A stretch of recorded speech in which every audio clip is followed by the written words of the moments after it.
This episode of the Pie Strong podcast is brought to you by the Macquarie Inn Hotel, the best spot in town to catch UFC live on the big screens with full sound, cold beers, and a proper fight night atmosphere. Don't watch it at home, watch it where the locals watch it, the Macquarie Inn Hotel. We're also brought to you by Cosbuild. Do you want to update your living space? Anthony Costa from Cosbuild can help you with all your renovation needs, big or small. Contact Anthony on Facebook at Cosbuild or www.cosbuild.com.au. Strap in, enjoy the show. Welcome back to the Pie Strong podcast. Another episode, Footy Talks with Matt and Jack. Jack, how are you? I thought I'd ask the question with Brad not being able to ask it. I need to ask it, you know? Mate, not too bad. A little bit under the weather, but I'm fucking surviving. You sound like you got the Colombian cold, brother. Been on the nose beers. No. No nose beers for me, mate. Yeah, no I don't know. It's bad for you. Hey, we had a great week of footy. Obviously, still some blowout scores like we've spoken about, but I was just really impressed with some of the performances by the teams. What did you think of the Magic round? It's magic. Yeah. No, it was really good. Look, I haven't been to Magic Round, and I really should go sometime. They call it the... Well, I've got some good news for you, Jack. The adult schoolies. Yeah. Jack, the podcast is going next year. The podcast is going next year. When did we decide this? I Just wasn't then, a part mate. of this. Just then. Okay. Well, Don't act cranky. What do you mean you weren't a part of Podcast this? is paying. You're 45 minutes away, brother. We're the ones that have to travel. You don't have to do jack or... Boo fucking who? Yeah. So, yeah, but the podcast will go to Magic Round, and I am going to speak this out. I'm going to get in touch with Hello Sport. Would love to do a bit of a collaboration with them while we're down there. So watch this space. Yeah, would love to catch up with Bloke in a Bar, Hello Sport, and obviously bring some Dubbo down into the city of Brisbane. But yeah, Magic Round, I love it. I've got to experience it. We've got a group that goes down every year. Shout out to the Magic Round group. Y'all know who I'm talking about. And mate, it's an incredible 3 days. Well, it's not 3, it's 5. Thursday you get there. Caxton Street is just another place on earth. It's just incredible. And then if you love footy, you know how much I love football, Jay Wet. Mate, I'll tell you what, on Sunday, to get through the 3 games, it's tough. But, yeah, it's perfect. I bet it would be. Hey, I just want to obviously recap some of the games, some of the moments.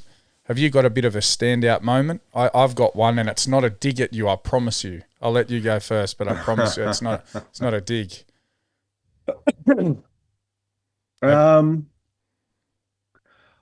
Look, my moment, I don't know if it's not a good moment. Okay, it's not a good moment. It's the Damien Cook try. Oh shit! On half time. I thought that was spectacular from Cook. He didn't give up on the ball. He didn't give up on the play. He just kept fighting, and he got there simultaneously with Toto. Unfortunately, it wasn't ruled a try. A little bit of controversy around it, but I genuinely thought that was a try. In game 252 as well, they go into the halftime break at 12-6. Massive momentum shift. Dragons, weirdly, so this is obviously the story of the Dragons without trying to hijack your moment here. We led the Panthers in every stat. We had 32 tackles inside their 20 and they only had 2. And unfortunately, with the ability of our attack at the moment, we can't close out our opportunities versus the team at the top have the ability to close out their minimal opportunity. Well, 2 from 2 in reality. 2 attacking positions. Milky Jenkins got 2 tries. But yeah, it was disheartening as a Dragons fan to see that called back. But 100% would be. Yeah, game 250, I would have loved to let them just carry that on. I think Panthers always win that game, but it would have made a very interesting second half. I think so, yeah. Mate, my highlight, I've got 2. I want to do an honourable mention. Now, Roosters, they've been looking good. Unfortunately, they just looked a bit flat. Scott Drinkwater is playing out of his skin, and I really wanted to see him picked for the New South Wales side, not as the fullback. James Tedesco will get to the New South Wales and Queensland teams in a minute. But, man, he is really elevated. I would have thought he would have gone missing after signing this mega deal with the Dragons and kind of taken a backward step. But Cowboys played really well. My highlight of the week, the fucking Wars. Their fucking fan base, mate. I don't know if you've seen some of the videos. Was that Auckland or was that fucking Brisbane? I'm pretty sure it was Auckland. That was crazy. The way they had the drum, they had the guy with the painted face, the pakunu or how. I don't want to do that. Any disrespect, right? I'll figure out how to say that next time.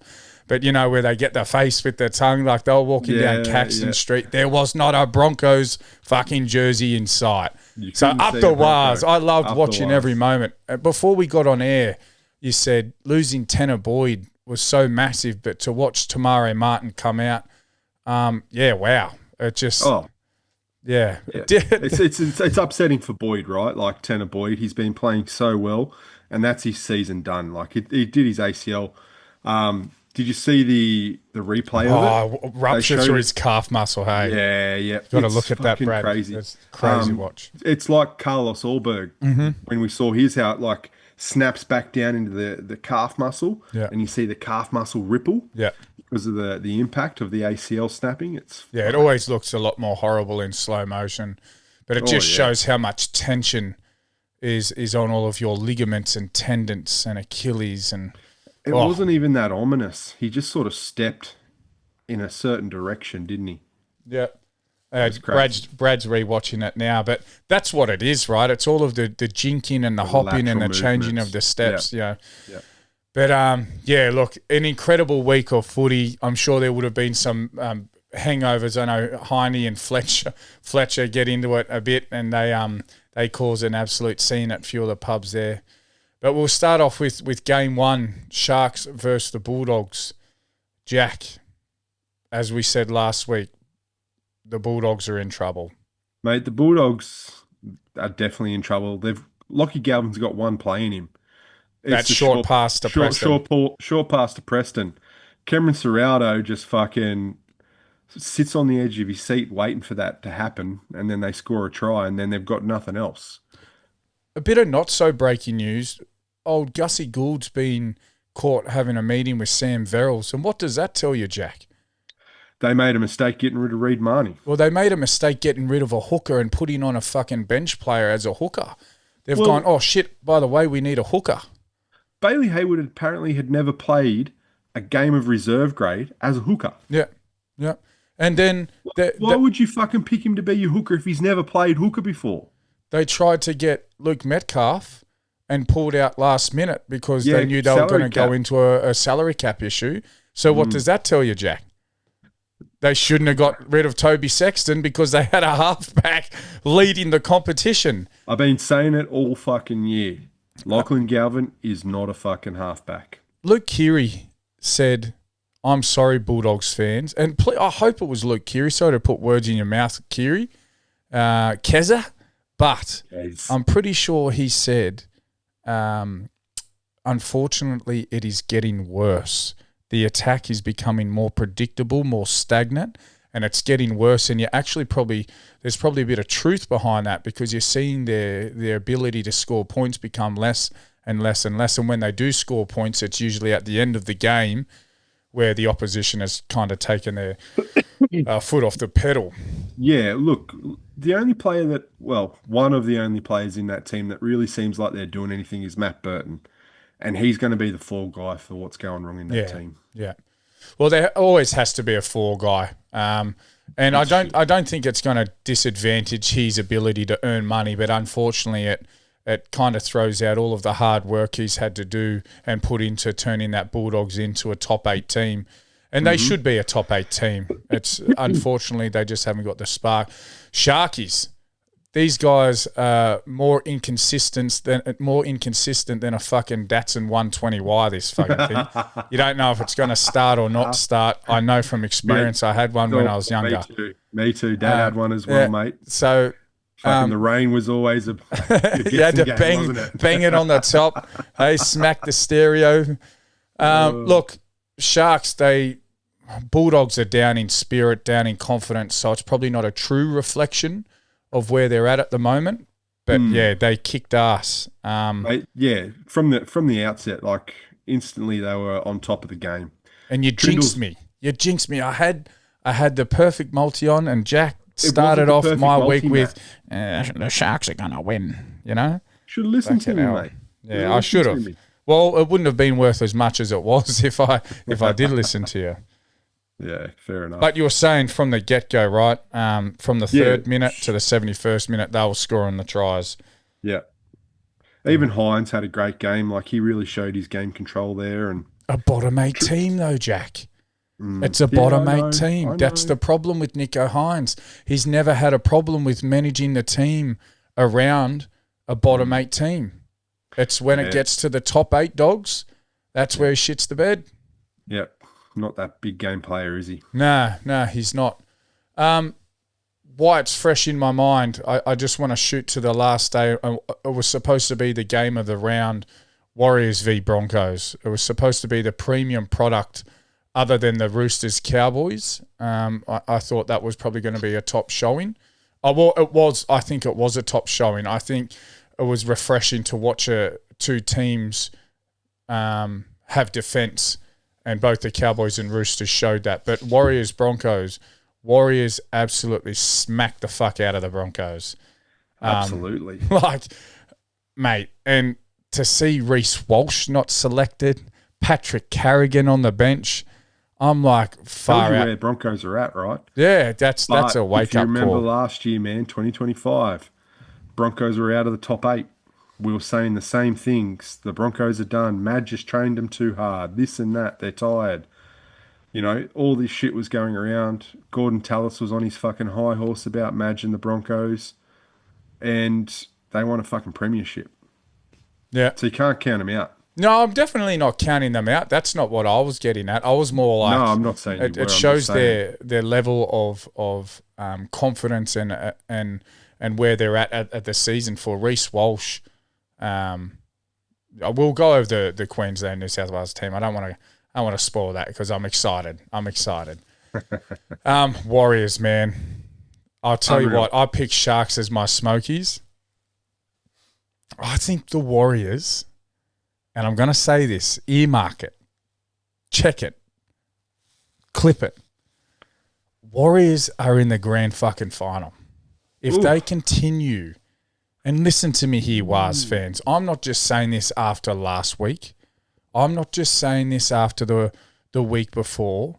Last year they had an immaculate run and unfortunately just didn't, polish them little finer details. The way they run the ball, their completion rate, their ability to spread the ball, and their fucking forwards are just...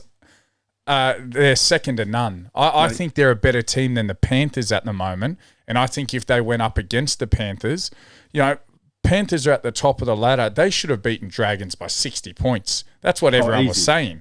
Yeah, you should have seen the multi I had on against them. I seen it, mate. I seen it. I had to scroll about 13 times. Warriors, man. Tries in the 12th, 21st, 27th, 33rd, 44th, 47th, 68th. And I think... took the foot off the pedal, in moments of that game. I'm blown away with the connectivity, the continuity, and everything. The way they play. Oh, it's so physical too. Oh man, just physical. Like from their edge forwards right through to their middles, they're just fucking solid. But their connection in their defense, Jack. When you're watching them two players tackle. Obviously, the guy with the ball, right? In simple terms, two people from the defending side are tackling the guy with the ball. Their connection in the way they're hitting. There was probably 8 sets in a row where Broncos were losing meters. They were absolutely buried down. Adam Reynolds was chucking the ball 30 meters to Reece Walsh to get it out of their 30.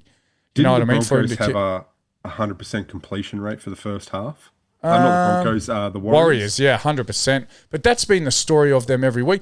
You go back 10, 15 years ago, the coconut-style playing footy that the Warriors had, which is what they had, right, was to throw the ball around, offloads, and that's what everyone said. Like it was it was their style of footy. Like we say with the black fella footy, like we say with the white fella footy. There's different cultures, the way they play football, and especially from that union, they love to offload the ball. If you watch rugby union, the Islanders, man, love offloading the ball. Yeah. And Warriors used to get some pressure and momentum, and then all of a sudden they would alleviate it all because there would be a silly offload or a silly play the ball or pushing a pass that shouldn't have been there.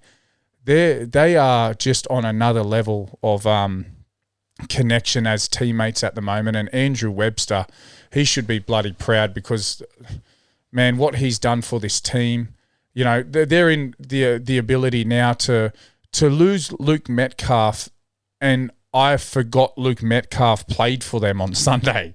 You know, Tanner Boyd goes off, Tamari Martin goes on, and you almost go, oh shit, by the way, they had Luke Metcalf in the sling too as well. Like, not that he was there to play, but it just shows how much depth that they've got. Their forwards, Leka Halasima is just my favourite forward at the moment. You've got Jackson Ford, you've got James Fisher-Harris.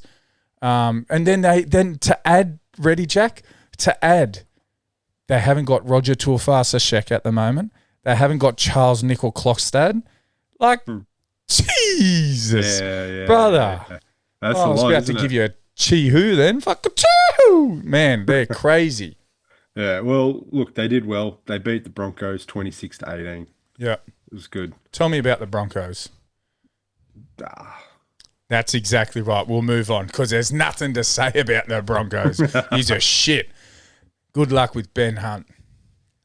Still salty. I'm still salty. You're still salty. Still salty. Well, let's bring it back to the Dolphins versus the Rabbitohs. Mate, this is another team that they could be a little bit of a smoky too. The Dolphins. They are playing phenomenal football. Nikorima and Katoa are just fucking phenomenal at the moment. Yep. They are on fire. I love that word, phenomenal. That's his favourite word. It's a great word. 4 syllables, just fucking. Hey, he's not a teacher, is he? Yeah, they are. They do play well, and they've been in the top 8, you know, consistently since they've started. You know, everyone picked them for the wooden spooners in their first year, mate. They're that young Isaiah Katoa, holy dooly. Yeah, 100%, mate. He's what all halfbacks are turning into at the moment, which is really great. Fuck the hammer. Whenever there's broken play and the hammer has the ball, be fucking worried. Honestly, he is so quick coming off the line. Or coming through the line. It's deceiving how quick his first 20 metres is. Hey, his long stride. 100%. But not only that, when he gets to his top speed, it looks like he's just fucking galloping. Yeah. You know what I mean? And it looks like he's got another gear to fucking push a little bit further. He always seems to run just fast enough. Yeah. You know what I mean? Yeah. Not his full speed, but just fast enough to be faster than the guy that's chasing me. He's a freak, mate. Absolute freak. Where do you think the Rabbitohs went wrong? Went wrong. Something went wrong. Well, they lacked a lot of yardage carries. Yep. There was no cohesion with the halves because they didn't have Jamie Humphries in the halves this week either, did they? No, they didn't. No. So he's been there for the last few weeks when they've been winning. So, yeah, I don't know what's happening there. But they've had that Ashton Ward in 7 for a little bit. Is that his name, Ashton Ward? Hang on. Latrell is also injured. Obviously, back injuries kept him out of State of Origin, which we'll talk about. But, that limits your attack as well because he's such a threat in attack when, you're 5 to 10 metres out on the line. Yeah. Yeah, I'll put the Rabbitohs in probably the same breadbasket as the Sharks. It's 1 week you're like, there's no way I could tip against them, and then the next week it's like, how could I even tip them? But when they've got their team on, they've just had a horrible run with injuries. I'm looking at their team list here. Jai Gray, obviously he's the new fullback. You've just had Latrell Mitchell on Hello Sport saying that Wayne Bennett approached him and gave him an ultimatum. Do you like playing in your best position? sorry, do you like playing in your favourite position or do you want to win fucking games, Latrell? And Latrell said, well, I want to win games. And he said, well, you're going to centre. So, and Latrell opened his mouth and said, I just want to play. If I have to play in the forwards, edges, I will do it. And he goes, it's fun because I get to score tries again. Yeah, so we got Jai Gray. He's obviously, that's his new position, right? You've got Bailey Bentley Hape, sorry if I'm pronouncing that wrong. Normally you would see Andrew Johnson on that wing. You've got Latrell Mitchell at centre. You've got Campbell Graham. And then you've got Edward Kosey on the other wing. You know, you haven't got Jack Whiten in that back line. You've got Cody Walker. You haven't got Humphreys as your 7. Who's their starting 7? Humphreys. Was it at the start of this year? Was it Humphreys? Oh, fuck! I've gone blank. I thought they had another 7. I can't remember, but I know Humphreys was suspended at the start of the year. That's why he wasn't starting. Yeah, and then he when he was not suspended, he's got injured. He came and played. So yeah, there's definitely some injuries inside that team, and now with Latrell out, they just can't seem to get a good run with having their first grade team on the park. But yeah, Dolphins, man, they look like they're the bee's knees at the moment, and Rabbitohs again just need to get rid of that fucking injury curse. Fosball, Jack. It's not just another win, mate. It's a real thing, isn't it? It's a real thing. Tigers, you called this with obviously Jerome Luai signing with the Chiefs. It's obviously, Adam Dewey not being in there. They've got Api Coruscant out. He comes back next week. Yep, Jareem Buller is out. They've got their whole fucking spine nearly out, right? Well, most of their spine. So you've got to give them some slack. But yeah, they definitely seem to have lost their touch. They started round 1 to 8 they looked like they were the world beaters, and now unfortunately they look like they can't win a game. But there wasn't really any standout performances for me with the Tigers. Was there any with you? No, there really wasn't. As much as I probably bag him out for fucking not giving a fuck anymore, Jerome Luai tried his best to create a bit of spark, but it's just not there. See, Ripley, he still loves you. He still loves you. He still loves you. Fuck you, Romy. Oh, that's sweet. That's sweet. Look, sorry, cut you off there, but I'd be interested to know if the Tigers players have been sort of negatively affected by Jerome's news. Like, probably on some level there has been some sort of effect on the players, and maybe they just don't care anymore, but I don't know. Who knows? Maybe Only when they Dewey do, comes mate. back, Only they do. That'll be the spark they need. Well, you'll see. If Dewey comes back, Api Coruscant comes back, and Jareem Buller comes back, I think you'll see a different team. Is it too late, though? Probably not. There's still obviously 14 weeks to go, so plenty of time. Sea Eagles, another dominant performance, another 8 tries to add to the list. Little shout out to Jason Saab. He smoked up a little hat trick there. Olakwatu went over for a try. Love seeing the edge forwards get a try. He's just and Taniela Paseka, obviously bad news there, watching what happened to his freaking leg. Was that Paseka? It was, wasn't it? The leg break? Mate. The leg break? Who was that got his leg broken? Wasn't that last week? Oh, I don't know. CYC Takiaho. Oh, it was Takiaho. Sorry, yeah. Last week, not Paseka. Jesus. Yeah, geez, wrong person. I tell you what, who I enjoy watching play all the time. Yep. And he's kind of like the Hammer. Reminds me a bit of the Hammer. In broken play, he's the guy you want to have the ball. Tolu Kola. Yep. He's so quick, man. Yep. Birdie tells me he's been selected in New South Wales side. I think that Birdie's telling you the truth. Yeah, far out. We'll get to that. Ruben Garrick was near perfect with the boot, but Fosbort's still happening, Manly fans, and you fucking should be happy because Seabold was on an absolute derailed train at the start of the season, and Kieran Foran's coming in and going, give me the keys to the fucking city because I'm about to show you how to play footy. And it just, again, sparks that the player turned coach. If you're going to do that, you have to get out onto the field, being as specialised in the tactics that he had. Like Benji, watching the way they train instead of standing back and doing the order, get in there with the football and show them in a physical sense, and that's where he's kicking ass. Yeah. We got to cover the Roosters and the Cowboys. Roosters lost. Anyway, next game.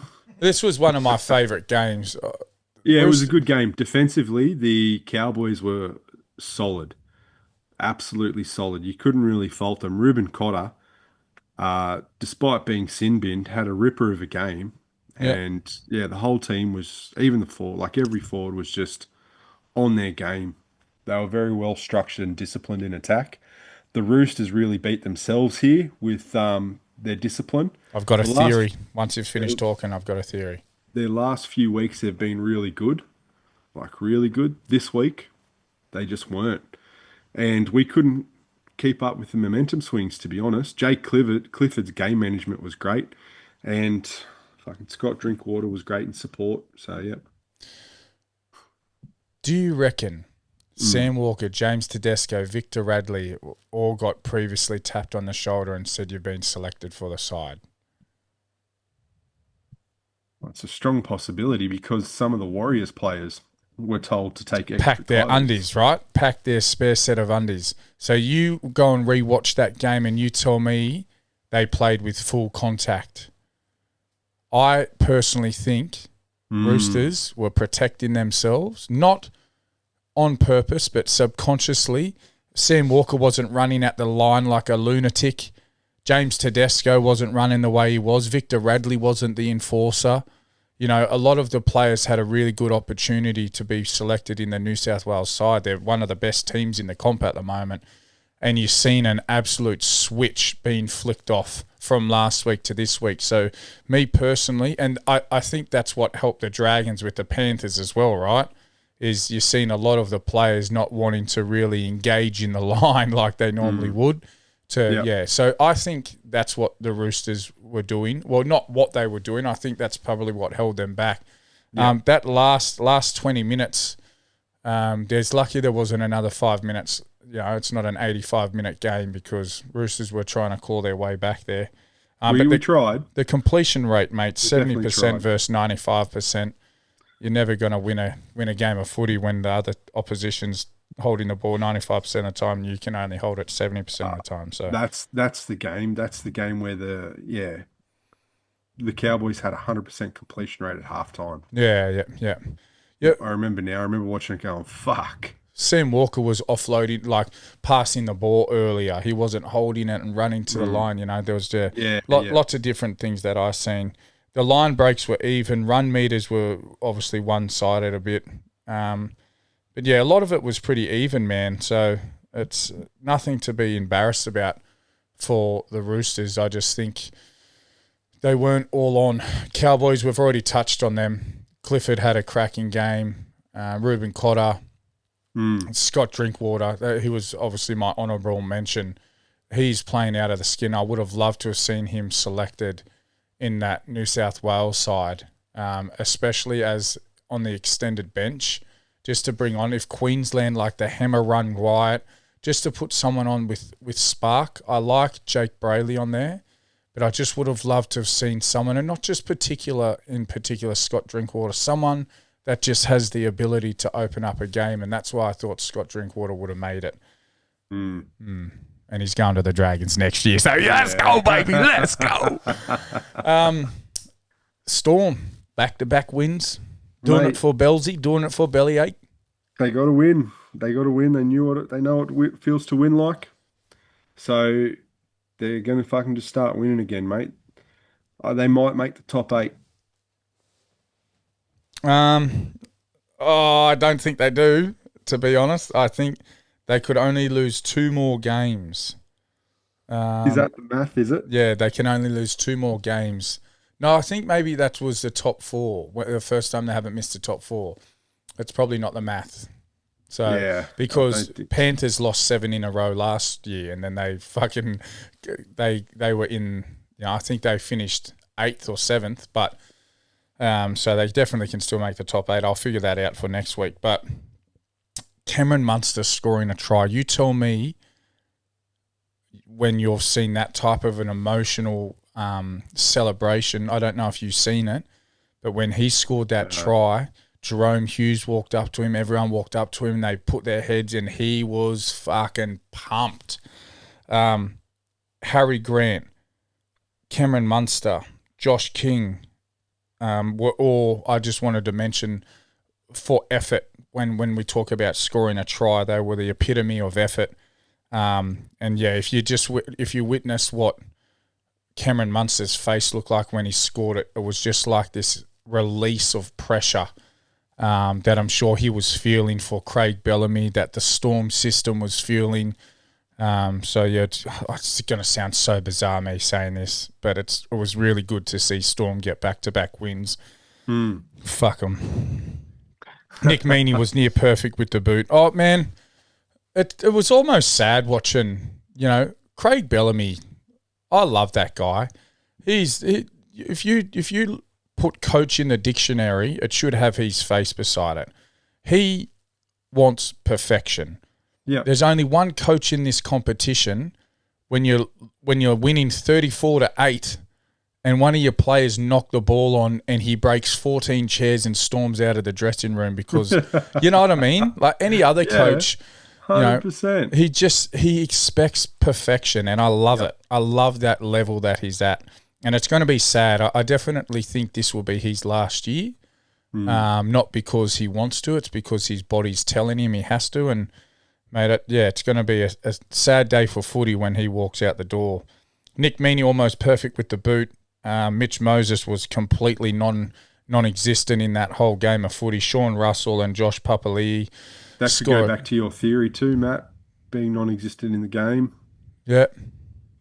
The Origin theory, got the tap on the shoulder, knew he was going to be playing Origin, didn't want to get injured. Yeah. Makes sense. Yeah. Yeah, look, it's funny you mentioned that. I didn't really take much notice of it because I was expecting Storm to win that game.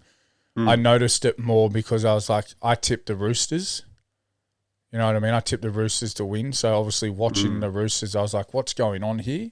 But yeah, now you mention that, it makes sense. Yeah. Yeah, and without Taumalolo and Tom Dearden, you'd expect us to win that game. Yeah. Anyway, moving on to the next game. Knights defeat the Titans 30-20. Emphatically. Yeah. Tell me what you thought about this game. So the Knights, they are becoming scary very quickly. If I was to choose a team, if they remain in the top 8 and stay in the top 8, if you ask me who you don't want to verse in finals footy, it's Newcastle Knights. Mate, their attack with a bit of depth and a bit of shape is what the Rabbitohs used to be formidable for. It used to be like, here it comes. It's the Knights' new thing.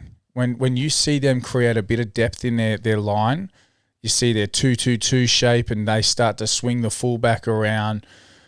Dylan Brown's speed onto Fletcher, onto Kalen Ponga, onto Dominic Young. And you can see Ponga's at the back there, just like a little puppet master orchestrating all of it, isn't he? He's got such a quick tip on too as well. Like, and he when he does that type of a bit of a, what's the word I was just looking for? He orchestrates that swinging attack. You see so much of the eyes just glued to him, and you forget that there's Dane Gagai and fucking Dominic Young on the outside. It was scary. That's a big threat, isn't it? Greg Marju and Dominic Young, I think they're second and third for top try scores, both on 17 each. I think the only person ahead of him is Milky Jenkins. Yep. He broke his drought last night. But Dominic Young gets another hat trick. Jesus. Can I give someone a shout out? Go for it. Dane Gagai played out of his skin. There used to be a meme that went around for Dane Gagai, and I know you know which one it was. That was to, flick on for South and flick off. Flick off for South and flick on for Maroons. And he used to go missing all season. He would come to the Queensland jersey and he would play like the best winger centre in the game, depending on where he played, usually centre. His runs out of trouble were incredible. His ball handling, he got chopped once. He got hit pretty hard, but that was probably the only moment. God forbid I say this, but made Philip Sami look silly a couple of times, and he's coming to the Dragons too. So I hope you work on your defence there, Sami Sam. But yeah, mate, Fletcher Sharp, Greg Marju, Dominic Young, Dane Gagai, Fletcher Sharp with the double, Dominic Young with a hat-trick. They just had control of that game the whole time. Titans looked a wee bit lost. They clawed it back though. Did you watch it, Wetton? Oh, yeah, I watched some of it. Yeah. I didn't watch all of it. They clawed it back. So there was one try apiece scored, and then Greg Marzu come out and scored. Dominic Young come out and scored. 2 quick tries right after half time, right? So we're looking at 18-6. And then they got down there and Curtis Moran, went over the try line with a really good effort, got the ball down. We're looking at 18-12, and I'm like, holy shit. Titans have the momentum. They look like the better team at the moment. And Knights just went boom, boom, boom, boom, boom. And I was like, yeah, just what like the Rabbitohs used to do. Like it used to be 5 quick tries. But yeah. Can we just give a little fucking shout out to Fletcher Sharp real quick? This guy can play 6, 7, 1, 4, 3, 2, 5. Put him in there. Put him in 10 and 8 while you're going. Oh, he probably fucking would. He was a standout centre for the whole week. Yeah. A standout centre. He was so good, mate. He was so good. But he does that on the wing. He does that in the 6th position. You know, he does that in fullback. He could play 7 too as well. Yeah. He can play anywhere. He's such a good player. Yeah, I laughed at getting Dylan Brown. I was like, what the hell? So did I. He's really stepping up. Yeah, and he's created a really good connection point to Kalen Ponga. What is it? Ethan Sandon Smith that was playing 6 for him. You know, he did what he needed to do. He got the ball quickly to the edges to Fletcher. Greg Marju's turned into a bit of a sky. He's just a tank. He's just a tank, and I think he would have loved getting some tries on his old Titans too as well. But yeah, Knights look good. Knights fans, you should be really happy. Yeah, you should be freaking happy. Good work. All right, Matt, let's go on to the last round of the game. Last game of the round. Yeah, look, I wore some extra Dragon stuff tonight. I'm so proud of the Dragons. Again, I want to go back to, I think Panthers weren't really in any form of top tier level like they normally are, but our forwards, man, I'm just so excited for the future. You jumped on about it for the first 5 rounds. Couchman twins, fucking Eagle, Stewart, Dylan Egan. Yeah, they've got a good forward pack there, all but like Blake Laurie. We were rolling up that field against obviously a very strong Panthers team, just not having the ability to close out our opportunities, and Panthers being the absolute star-studded team they are, just had the ability to do that. Yep. They grinded away, and hence the scoreline, 28-6. It was 18-6 for a very long time. But looking at the stats, Matt, like these are definitely not the worst stats I've ever seen from your team. It's actually pretty respectable against a team like the Panthers. Yeah.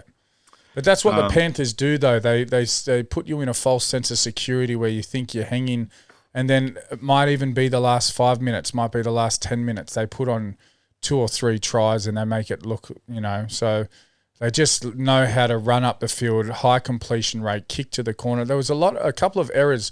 I think the only game where it pissed down raining, so there was a bit of rain that come down, but you mentioned the Damien Cook try. I think that would have been a massive momentum shift going in at 12-6. However, it wasn't. It was 28-6. I don't think Dragons still would have won, even if it was 12-6. But yeah, look, it was refreshing to see us put out a performance like that. And Panthers, they were clinical. Clinical's a bit far-fetched, but Nathan Cleary looked good. I'm excited to see him in Origin. He's in his prime. His confidence is at a peak. And there's just a wee bit of breaking news with this, and I'm going to call it Matt's breaking news. Okay.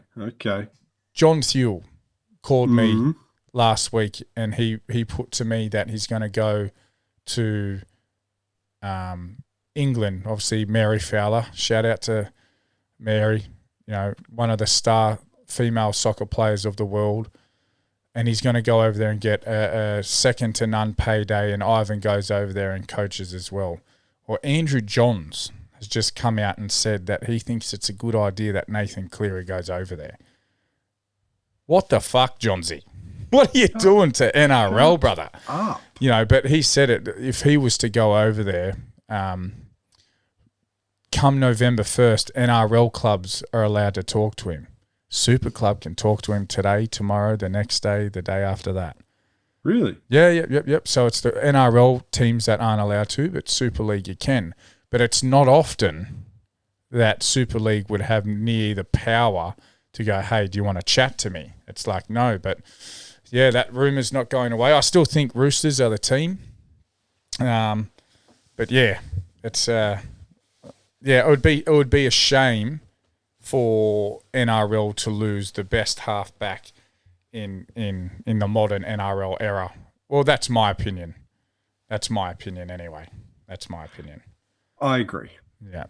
I actually genuinely agree. Well, that's the week that was. We're going to move on to the selection. Yeah, you're right. Sorry, just what's that hat you got on, mate? Oh, look, funny you mentioned that, Jack. Just admiring it. I wouldn't mind one. Well, have you got 30 seconds? Because I just want to talk about something. I've known this fella for quite some time now. I've worked at a few businesses with him. Ali Arisi, an absolute legend in the game and definitely in the in the car world, right? He just always seemed to know what he was talking about. And I've watched this guy, like myself, work his way up in the sales world and become a formidable salesperson and now a dealer principal at Dubbo Automotive. And we've been talking for quite some time, and it is my pleasure to announce that Dubbo Automotive have come on board as one of the new major sponsors for the Pie Strong podcast. It means the world to obviously, all of us here.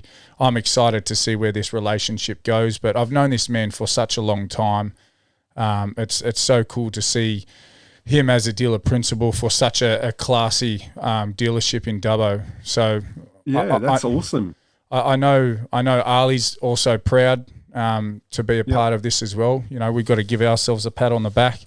Pie Strong podcast is becoming a well-known podcast, not just locally, but across different states of the country.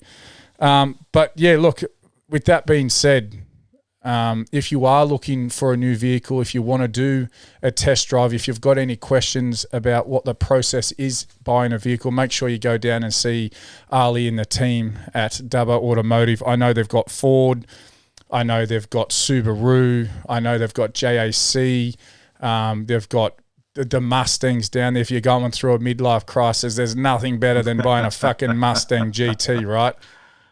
Mate, I've heard that they've got some of the best, the country's best-selling vehicles. Yes, yep. They truly do. And, us boys might even take one of them mighty Ford Rangers for a bit of a spin. But we've got some really cool things coming too as well, just in collaboration with them. So Dubbo Automotive, located on Wheelers Lane, right next to Macquarie Inn. Funnily, they're a sponsor of ours as well. Might go and see Dubbo Tempin Bowling, see if they want to jump on board. But they're an incredible team there.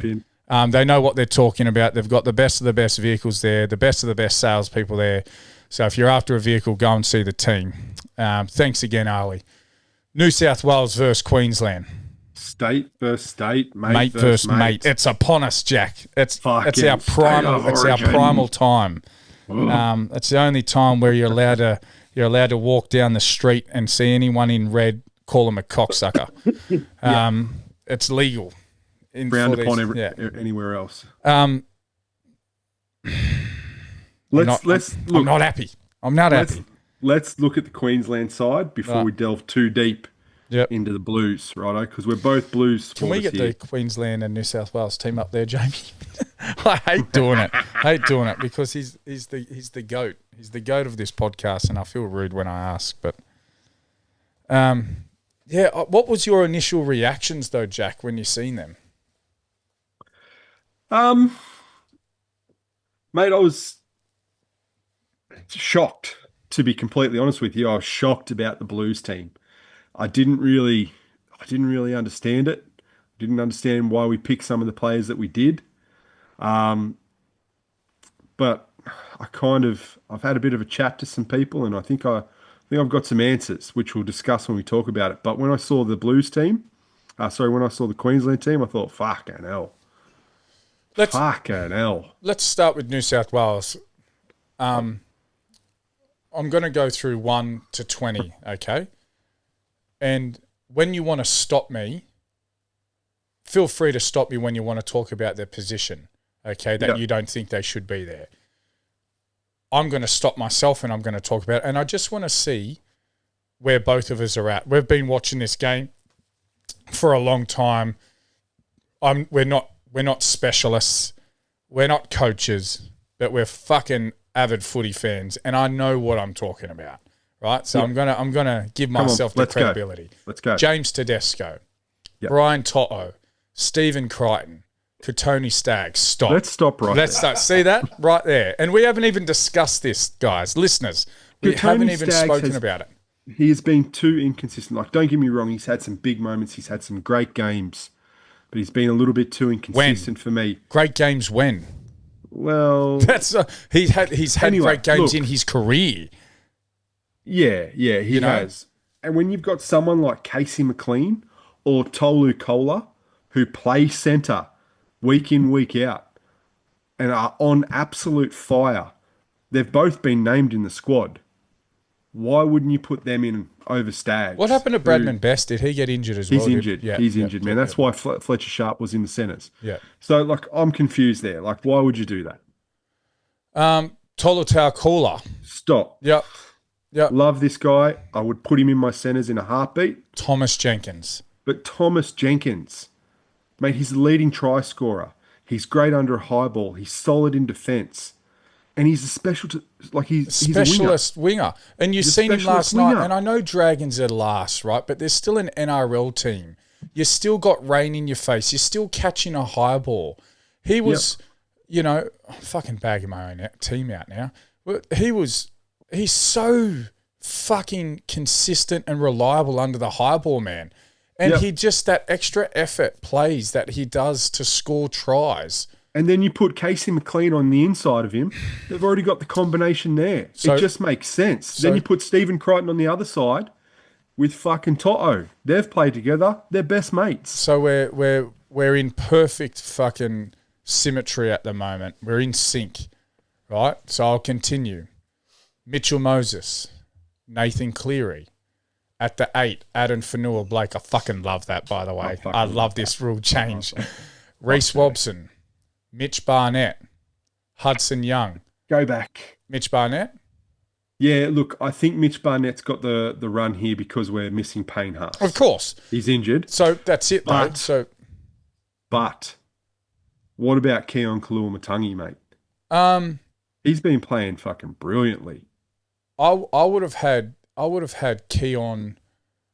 Yeah, look, he has been.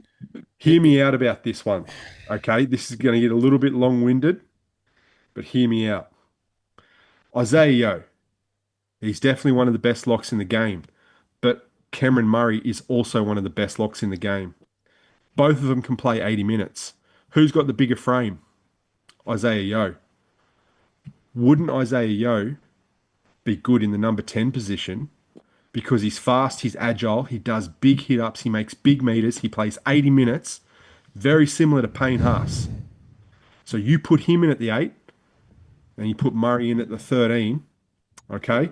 Then you free up a spot on the bench for Mitch Barnett, who can play on the edge, who plays on the edge better than Murray plays on the edge. Yeah, look, I'm just can't hate it. You can't hate it. Wait, I'm just going to give a little shout out to my mate H there.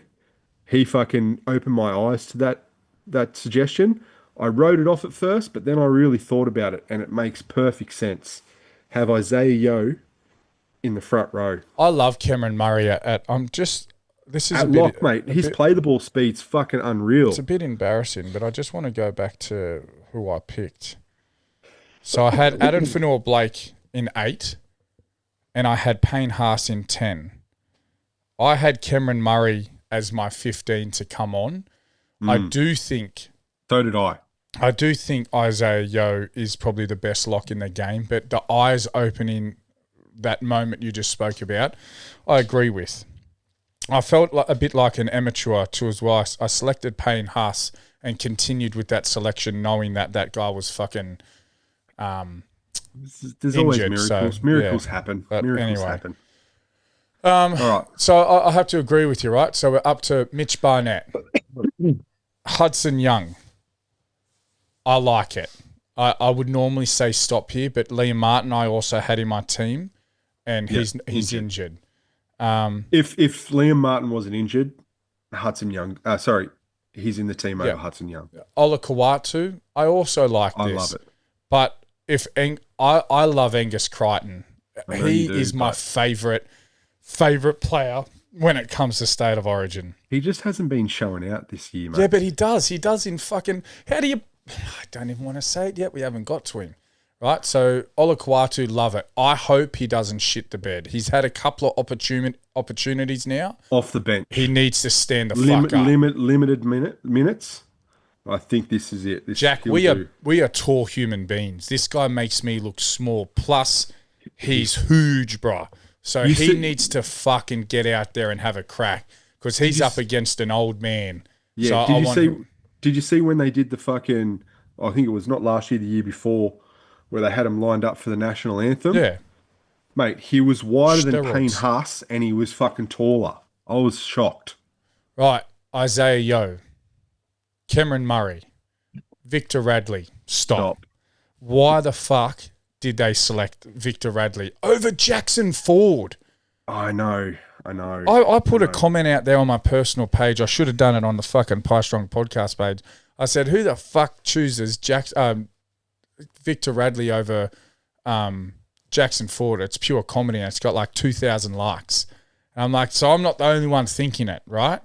Why? Why Victor Radley? What has he done? He's nothing. I guarantee it. He gets ready. Clip this. I guarantee Victor Radley gets KO'd, gets sin binned, or does something inside the game that gets himself injured for the Roosters. I know I've kind of covered all bases there, but anyone that knows Victor Radley's style of playing, so let's recap. KO, sin binned, or does something inside the game that gets himself injured for the Roosters. Yeah. But not only that in the first 5 minutes of the fucking game. So he's pointless. It's irrelevant. And then Roosters miss out on having Radley for the rest of the season. Yeah. Just a terrible decision. Yeah, which is why Mitch Barnett would have been a better position if we swapped those things around, right? Yeah. Jackson Ford he's leading the Dally M. And Laurie Daly, word for word. Yeah, mate, what we want is we want mobile forwards, you know. I'm going, well, hello. Jackson Ford is one of the most mobile forwards in the game. Yeah, he just seems to be able to run the ball like forwards. He's an edge forward that's been moved into fucking a prop position and killing it. Put him back into edge. Yeah, so it just seems with the modern game we want some mobility. Oh, my God. I feel like going, who the fuck put Laurie Daly back in charge of the New South Wales team after... Victor Radley, yeah, fuck. Jackson Ford would have been so much better because Victor Radley is average on an edge. And he's a 13. We've already got Murray and Isaiah Yeo. Victor, the inflictor, has been outgrown. You know what I mean? The game is evolutionized. The game's outgrown him, man. Yeah. He's not like evolved. Those big hits. Yeah, they're just not a thing anymore. Anyway, we have literally been on point with we've got Jacob Saifidi, Blake Brayley. I don't hate it. That's where I would have put Keon Kulamattangi. Yeah, that's where I would have put Keon. But same. Both of them are very similar in the way they play. Yeah, and I'm happy because do you know what? Knights are playing good footy, and it's off the back of their forward. So give Jacob his flowers. I probably would have put Keon Kulamattangi there, but I'm not disappointed about it. Blake Brayley, I think it was always going to happen, right? Ethan, an extra hooker in there. I know Reece Robson plays 80 minutes. Not in State of Origin though, baby. But you need two hookers. You put Brayley in there to fucking, carve up around the edge or carve up around the ruck when they're getting tired. I think he's going to do some damage. Ethan Strange, Casey McLean. Well done to both of them too as well on debuting for New South Wales. You should be extremely proud. And 20th man, Dylan Lucas. I don't see us needing to use Ethan Strange. I do like having a couple of backs there. That's the beauty of having a 6-man bench now. It completely opens up a perfect scenario with the sent-off for Joseph Suoli'i. Reece Walsh has to go off. They can activate the 18th man, but now just having that extra power on there. So, yeah, it's not the worst team in the world. I just think there could have been a bit more fine-tuning here. So, Jack, I just want to carry on now to the Queensland team. Now, I don't want to do the same thing that I did with New South Wales. What I want you to do is go through the team, and when you get to a player that I don't think should be there, I'm going to explain why, right? So I'll let you kick it off. Righto. All right. In the 1, we got Kalen Ponga. In the 2, Selwyn Cobbo. 3, Robert Toya. 4, Hemiso Tabuai-Fidow. 5, Jojo Fafita. 6, Cameron Munster. 7, Sam Walker. Congratulations to Sam Walker to debut too as well. Mate, makes me nervous. Makes me nervous. Brother, keep going. Makes me nervous. I'll show you why they don't win. 8, Tom Flegler. 9, Harry Grant. 10, Big Tino Fasuamoa Ali. 11, Ruben Cotter. 12, Kurt Capewell. Kurt Capewell is going to get chewed up by Olakau'atu and Hudson Young, whatever side they play, right? Kurt Capewell, I know he's playing well for the Warriors. He should not be there. I don't know who they should have chosen to be in there, but this isn't their big problem, right? I'm just going to finish there, right? Kurt Capewell. Hold on. You've thrown me a bit there. Kurt Capewell. Mate, he's year in, year out for State of Origin. He hasn't played. When's the last time he played for State of Origin? I think he played last year. Last year didn't play. Yes, he did. Kurt Capewell. Fuck, I might eat my words there.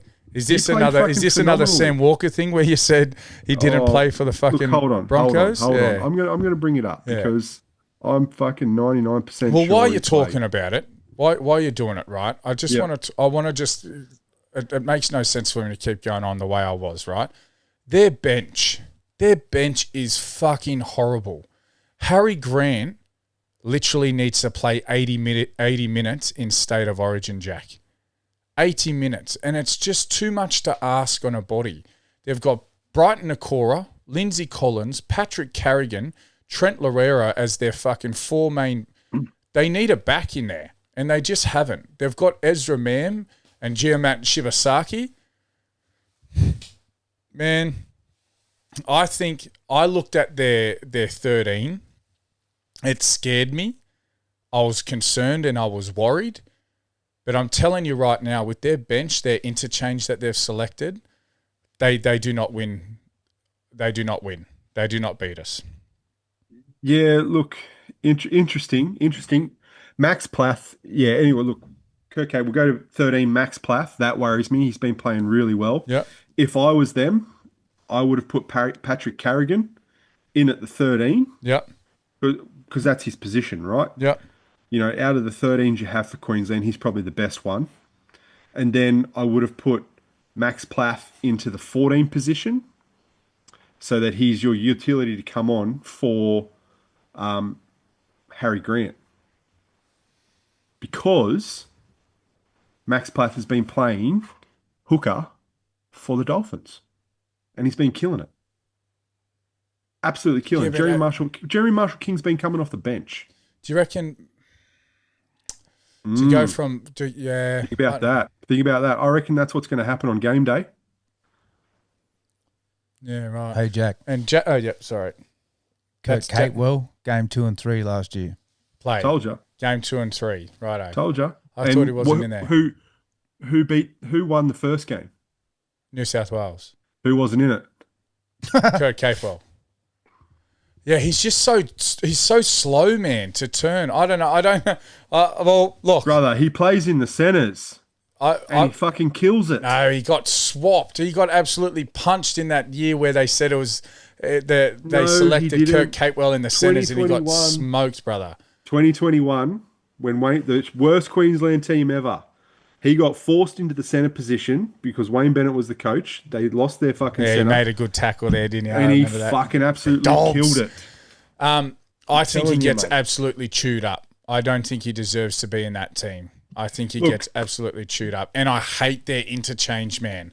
When you've got a player like Fini Fuiaki, he should probably be picked. Right? Yeah, of course, over Kurt Capewell. Yeah. That's exactly right. Like, that's easy. Yeah. Fini Fuiaki's been playing out of his fucking skin. Dylan Lucas was tough not to put him in the team.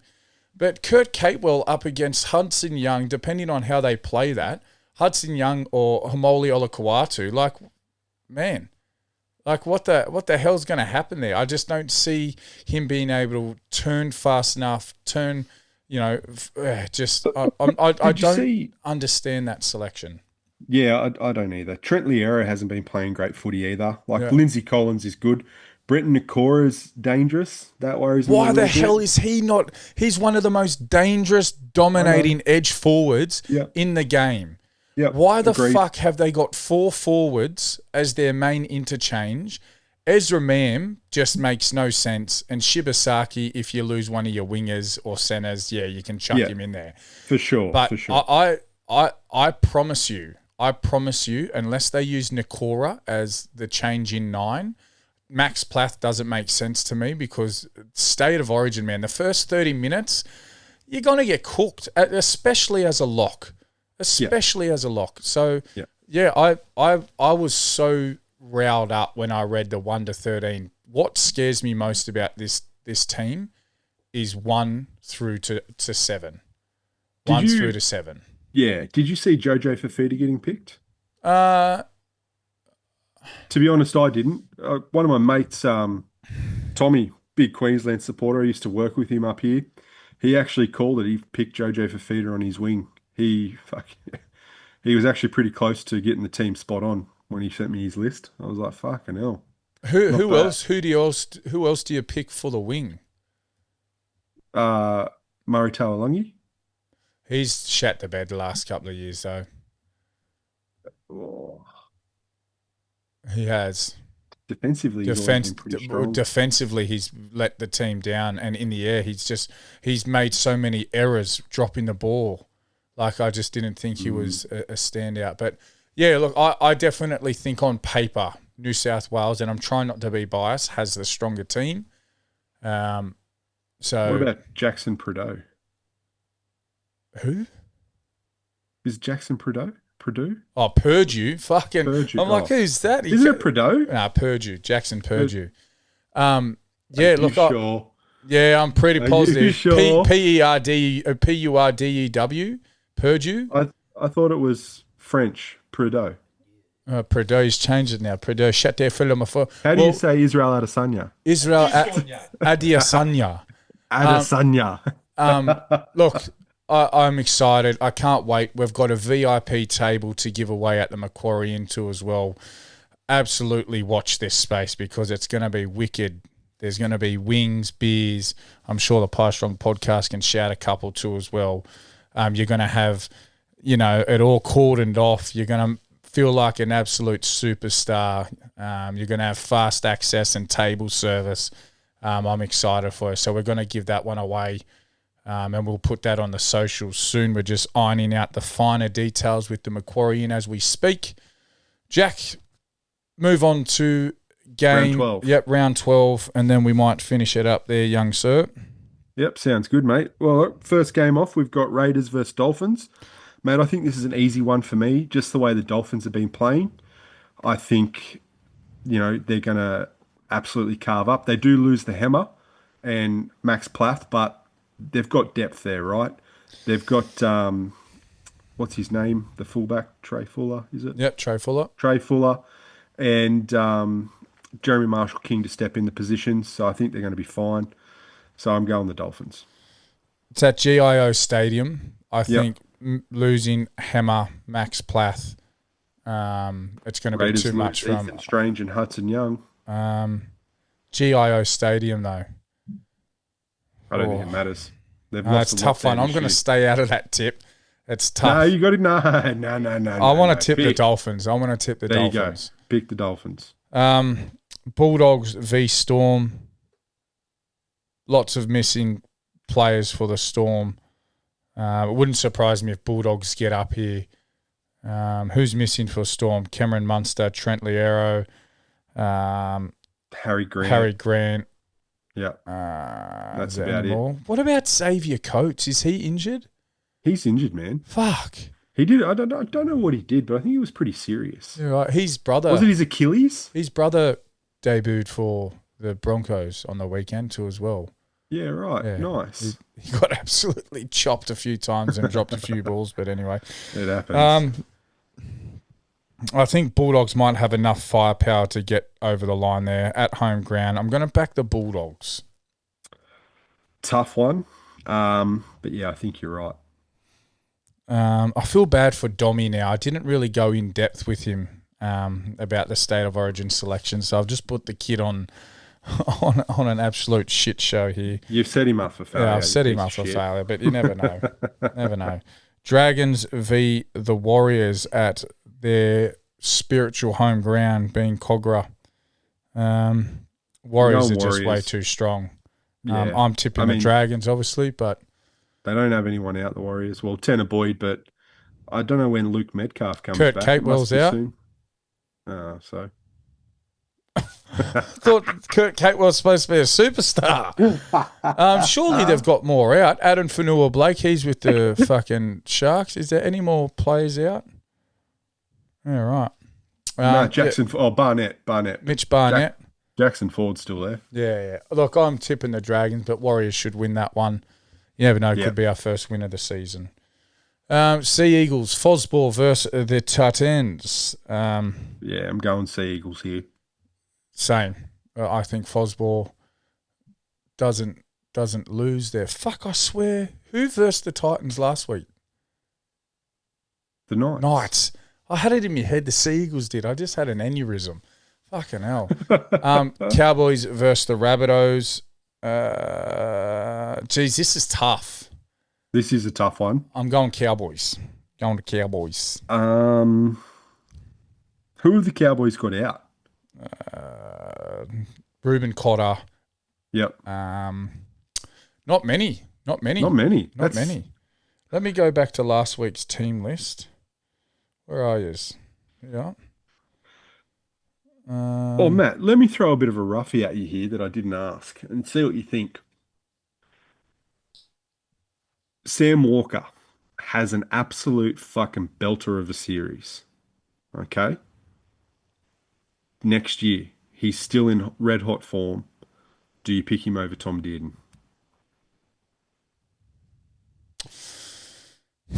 Why you ask such questions? I think that's a tough one, isn't it? But think about this, right? I think Tom Dearden's the incumbent halfback. So yes, I think he will be selected. I'd think you would choose fucking both Tom Dearden and Sam Walker and maybe push Cam Munster out.